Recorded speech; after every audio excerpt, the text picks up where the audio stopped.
Oke, bismillahirrahmanirrahim. Selamat pagi. Assalamualaikum warahmatullahi wabarakatuh. Oke, alhamdulillahirrahmanirrahim.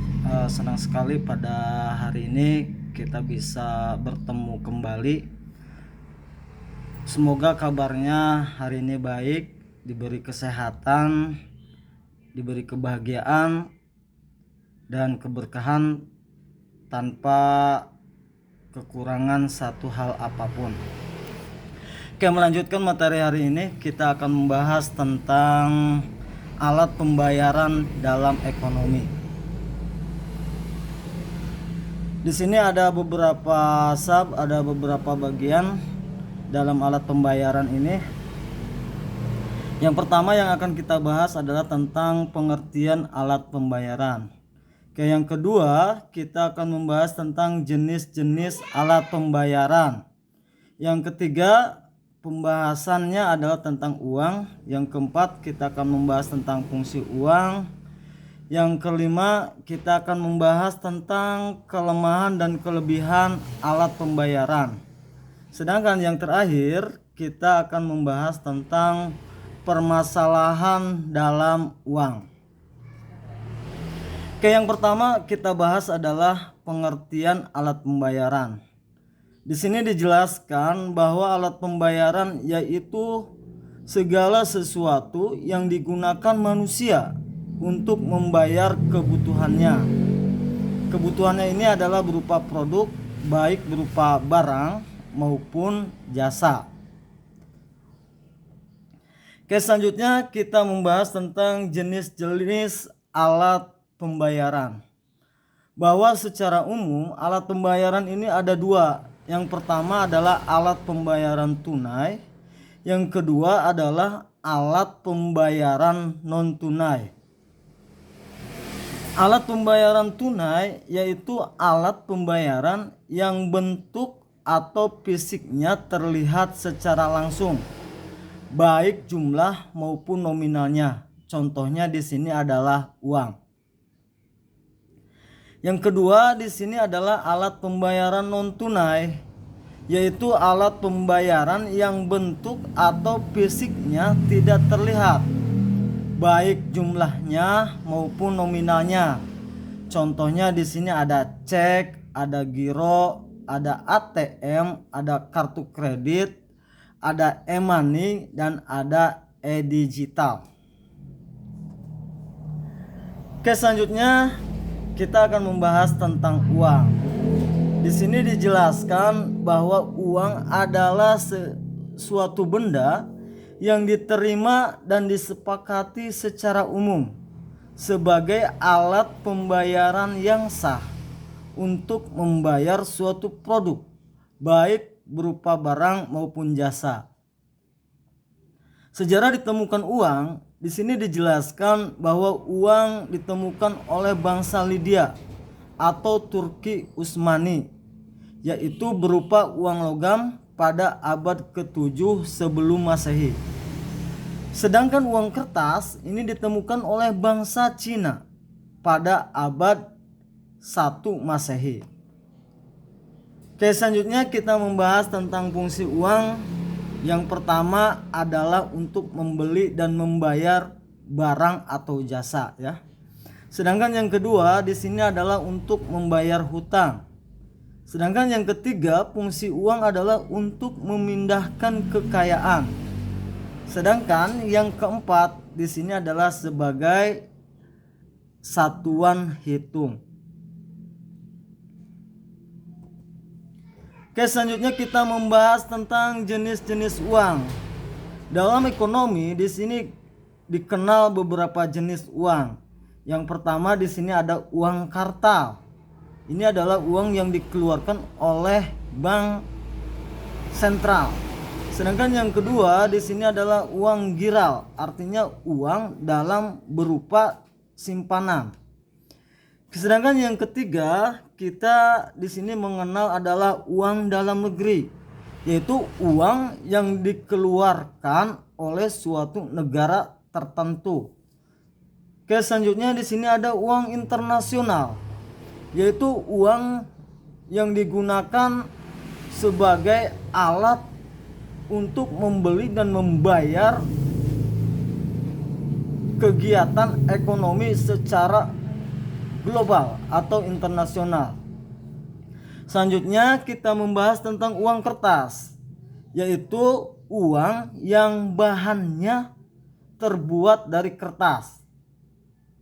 Dan terakhir di sini kita membahas tentang uang logam, yaitu uang yang bahannya terbuat dari logam.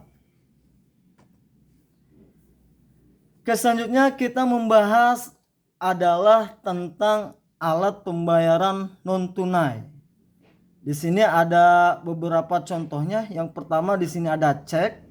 Ini adalah surat perintah untuk membayarkan sejumlah uang yang tertera dalam sebuah surat atau kertas. Selanjutnya yang kedua di sini adalah giro. Ini pun sama, perintah membayar dalam sebuah surat untuk sebuah produk tertentu dan harus melalui bank tertentu. Ini dinamakan dengan giro. Selanjutnya di sini ada kartu ATM.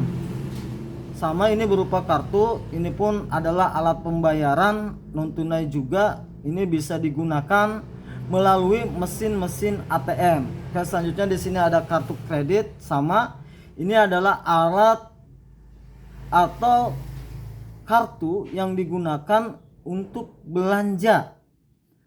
Sedangkan yang kelima di sini ada e-money atau electronic money atau disebut juga uang elektronik ya. Selanjutnya di sini ada uang digital atau D-money ya. Ini biasanya menggunakan beberapa aplikasi dalam HP, maka dinamakan dengan uang digital atau digital money. Selanjutnya di sini kita membahas tentang kelebihan dan kekurangan alat pembayaran tunai. Di sini ada kelebihan dari alat pembayaran tunai. Kelebihannya yang pertama adalah jumlahnya pasti. Yang kedua, tidak ada potongan administrasi karena jumlahnya ini adalah berupa tunai. Yang kedua, di sini bisa langsung digunakan pada saat itu. Untuk kekurangannya, bahwa uang tunai ini menimbulkan bahaya jika dalam jumlah banyak, seperti terjadi pencurian, perampokan, dan pembunuhan. Selanjutnya kita membahas tentang kelebihan dan kekurangan alat pembayaran non tunai. Kelebihan dalam pembayaran non tunai ini, yang pertama tentu saja di sini adalah praktis dan simpel. Kita tidak mesti membawa jumlah uang yang banyak, cukup membawa kartunya saja. Yang kedua, di sini tidak menimbulkan bahaya, baik pencurian maupun perampokan atau bahkan pembunuhan ya. Sedangkan kekurangan dari pembayaran non tunai ini, yang pertama di sini dikatakan kartu bisa hilang atau tertelan mesin. Ya, ini sering banyak terjadi. Yang kedua di sini bisa lupa PIN atau password. Yang ketiga di sini PIN bisa dibobol oleh orang lain. Berikutnya kekurangan dari pembayaran non tunai ini yaitu adanya biaya administrasi.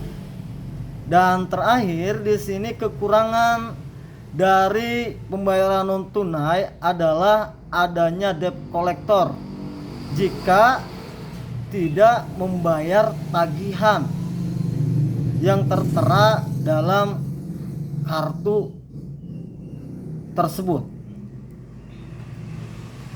Selanjutnya kita membahas tentang permasalahan dalam uang. Di sini ada beberapa permasalahan yang terjadi dalam pembayaran alat pembayaran uang. Oke, yang pertama di sini beredarnya uang palsu. Yang kedua, permasalahan yang terjadi dalam uang di sini adalah terjadinya inflasi dan deflasi. Sedangkan yang ketiga, permasalahan yang terjadi dalam uang ini adalah terjadinya krisis moneter. Sedangkan yang keempat, di sini terjadinya money laundry atau terjadinya kasus pencucian uang. Oke, kiranya inilah materi pada kesempatan hari ini. Semoga bermanfaat, semoga bisa dipahami. Atas perhatiannya saya ucapkan terima kasih. Tetap semangat. Akhir kata, wassalamualaikum warahmatullahi wabarakatuh.